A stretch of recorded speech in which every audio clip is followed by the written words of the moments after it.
Third है बेटे क्या, ऑब्जेक्टिविटी। ठीक है, तो ऑब्जेक्टिविटी में असल में क्या है कि आप किसी के ओपिनियंस को और पर्सनल प्रेफरेंसेस को आप बयान कर सकें। ठीक है, the writer should adopt an objective approach, not add personal opinion and ideas. ठीक है, तो हम जो बेटे पर्सनल ओपिनियन के लिए लफ्ज आता है ना ऑब्जेक्टिविटी के अगेंस्ट, वो क्या है, सब्जेक्टिविटी। अब आपके ये जो पेपर्स आते हैं, कोई ये बता सकता है फिर वो ऑब्जेक्टिव पेपर और ये सब्जेक्टिव पेपर ये नाम क्यों रखे गए हैं? शाबाश, लिख के बताएं, ऑब्जेक्टिव पेपर और सब्जेक्टिव पेपर ये नाम क्यों रखे गए हैं? ऑब्जेक्टिव पेपर से क्या मतलब होगा और सब्जेक्टिव पेपर से क्या मतलब होगा, सादा लफ्जों में अगर कोई बताना चाहे जी।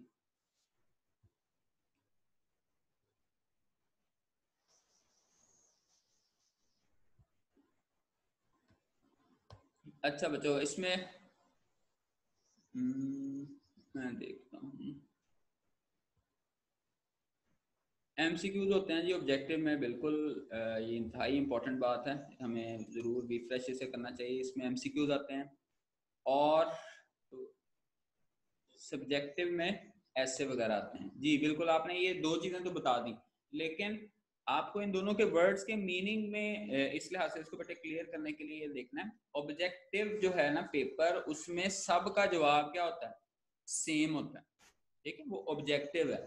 इसमें ये नहीं हो सकता कि आपके एमसीक्यूज का जवाब और है, दूसरे के एमसीक्यूज का जवाब और है, तीसरे के एमसीक्यू, नहीं नहीं नहीं, ये जो जितना भी पेपर लिखा गया है इसको जनरल वे में जो जनरली एक्सेप्ट किया जाता है कि इसका ये बेस्ट पॉसिबल आंसर है, वही उसका बेस्ट पॉसिबल आंसर होगा। तो मोर और लेस आपको वही चीजें बेटे इसमें बयान की जाएगी।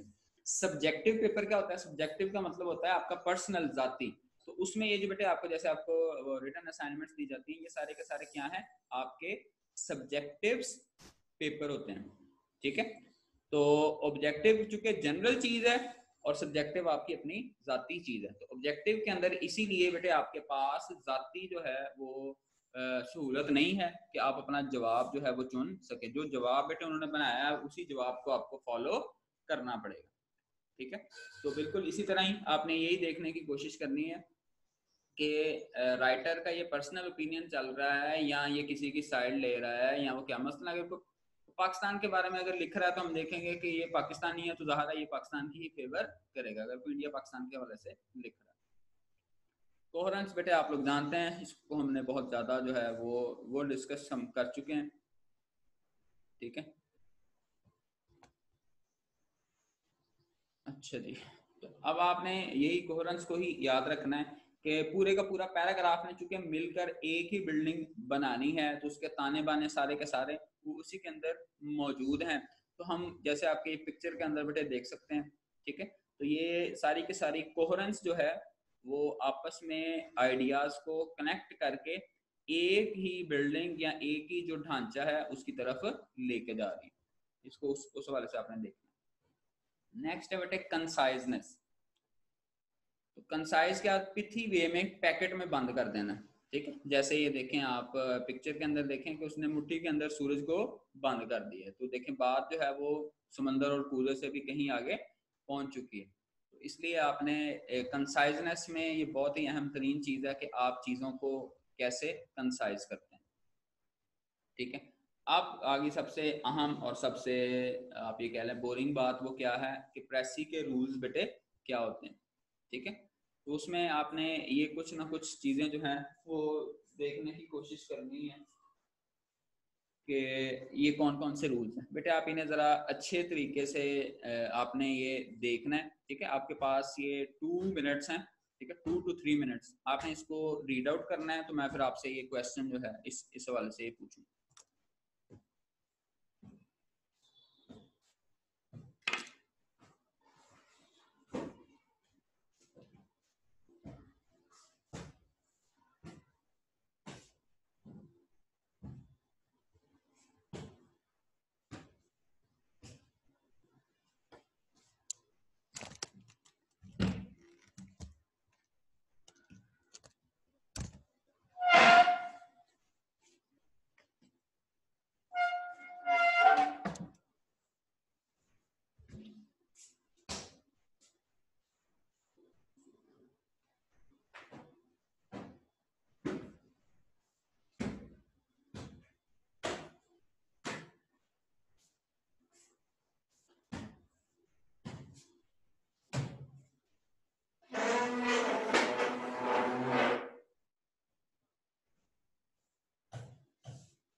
जी बेटे, ओमिशन का क्या मतलब होता है? ओमिशन वो आपने राइट डाउन करके बताना है। Omission, what is omission?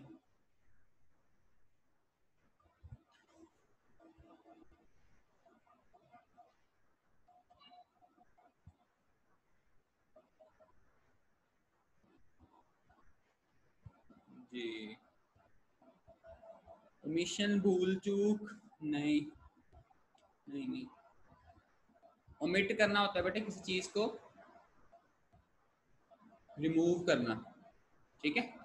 चलें इसको मैं जल्दी से आपको बता दूं, कुछ रूल्स हैं सिंपल। तो आपने याद रखना है, पहला है ऑब्वियसली केयरफुल रीडिंग। कहा जाता है प्रेसी को कम अज कम आपने 3 दफा पढ़ना है, नंबर 1। दूसरा काम आप क्या करेंगे, आउटलाइन करने की कोशिश करें कि इसमें क्या क्या एस्पेक्ट्स बताए जा रहे हैं। तीसरा बेटे ज़ाहिर है अंडरस्टैंडिंग की कोशिश करें। अब अंडरस्टैंडिंग में क्या प्रॉब्लम आएगी, कुछ के आपको वर्ड्स वोकैबुलरी के मीनिंग आते होंगे और कुछ के मीनिंग नहीं आते होंगे। तो आपने ये देखना है कि अगर मसलन मैं ये कहूँ कि this world is full of pains and problems, sorrows and sufferings, trials and tribulations। तो अगर आपको ट्राइबुलेशंस का मीनिंग नहीं आता तो आपने क्या करना है, इसको वैसे ही गैस करके अंडरस्टैंड करने की कोशिश करनी है कि इसका मीनिंग वही होगा कि जो इसके इर्द गिर्द के वर्ड्स का है, ठीक है। तो उस हवाले से आप इसको थोड़ा सा देख सकते हैं। नेक्स्ट है बेटे अंडरलाइनिंग, आप वर्ड्स को अंडरलाइन कर सकते हैं। इसी तरह ओमिशन जिन चीज़ों को ख़त्म कर सकते हैं, जैसे मैंने आपको मिसाल दी ना, जैसे this thing is very good, beautiful, charming, attractive, remarkable, scintillating, marvellous. अब ये सब का मतलब एक ही है। जब हमने प्रेसी लिखनी है तो ये 6-7 एडजेक्टिव्स की बजाय आप ये सिलेक्ट कर लें कौन से मैंने ओमिट करने हैं, ठीक है, और कौन सा ओमिट नहीं करना, ठीक है। तो उसमें एक ही वो हो जाएगा कि अगर रिमार्केबल किसी को कह दिया जाए, उनमें से आप अपनी सिलेक्शन कर सकते हैं कौन से वर्ड्स ओमिट करने हैं, कौन से वर्ड ओमिट नहीं करने हैं। तो हमने भला क्यों ओमिशन करनी है, ताकि हम लोग 1/3 बेटे प्रेसी जो है वो लिख सकें, ठीक है। उसके बाद बेटे प्रेसी की लेंथ क्या होनी चाहिए, प्रेसी की लेंथ होनी चाहिए 1/3, ठीक है। 1/3 जो है वो प्रेसी की थर्ड होनी चाहिए। बेटे ये जिन बच्चों ने बाद में ज्वाइन किया वो कह रहे हैं प्रेसी क्या है। प्रेसी बेटे असल में जैसे उर्दू में आप खुलासा बयान करते हैं ना, तो किसी भी पैरे की तलखीस है, खुलासा है, उसका 1/3 आपने कैसे बताना। तो तीसरी चीज ये सबसे अहम है, ये 8वीं, कि आपने इसको इनडायरेक्ट स्पीच में लिखना है। आप क्या कह सकते हैं, ये लफ्ज बड़ा गोल्डन है, इसको आपने याद रख लेना, द राइटर सेज दैट, ठीक है, या दिस पैराग्राफ टॉक्स अबाउट। ये नहीं आपने लिखना I think that this paragraph is about, आई वाला इसमें कोई चक्कर नहीं है। सारा कुछ आपने क्या थर्ड पर्सन में इंडायरेक्ट स्पीच में लिखना है। और सबसे अहम बात क्या है, आप अपनी वर्डिंग में इसको लिखेंगे, पैराग्राफ की वर्डिंग को यूज नहीं करना। और उससे अहम बात क्या है, आपने बीच में अपने इजाफे वो नहीं करने, ठीक है। फिर उसके बाद क्या है, पैराग्राफ की फॉर्म में लिखना है। मसलन आप जो है वो ये नहीं है कि एक पैराग्राफ पढ़ा है तो 3 नतीजे निकाल के वो लिखनी है आपने, नहीं नहीं नहीं,